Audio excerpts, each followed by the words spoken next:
This is an update of Alaska Airlines Flight 1282 mid-exit door separation.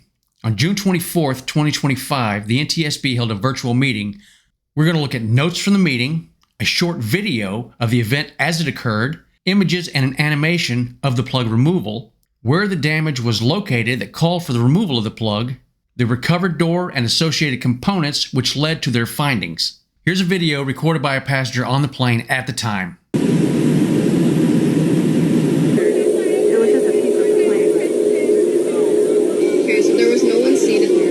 Next, we're going to look at images of the plane on the ground, both inside and out at that location. Then we're going to watch an animation of how the plug actually operates.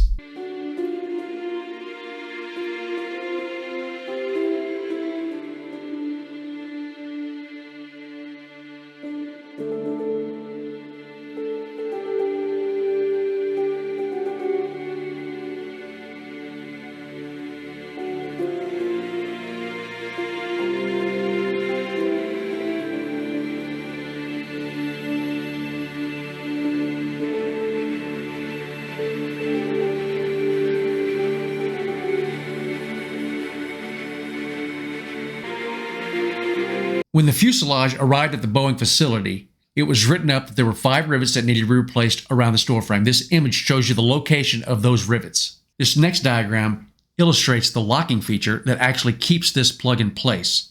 If you want to open this plug, then you have to remove these 4 bolts. When it's required to remove components or hardware from an aircraft, it's imperative that you document your maintenance. Here's an image of the plug after the rivet rework has been done. And we can see from the following images that the locking bolts have not been reinstalled. The next images we're going to see is one of the lower pins, which is bent.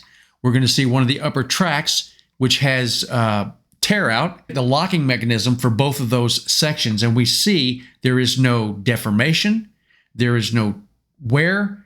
This is a clear indication that the bolts were not reinstalled. What the NTSB found, this was a non-routine item. The task was performed by an individual who was not qualified to perform the task. No one documented the plug removal, nor did anyone notice that the plug was not documented as being removed. So from the hearings, what we learned is the plug was temporarily installed so they could move it outside, and they wanted to protect it from the weather. So not only was it temporarily installed, it was not documented as being temporarily installed. It was not tagged as being temporarily installed. They didn't flag it. They did nothing to make sure that somebody knew along the way that this was just temporarily installed. Failure to document your work could lead to a loss of life. Here, they just got lucky.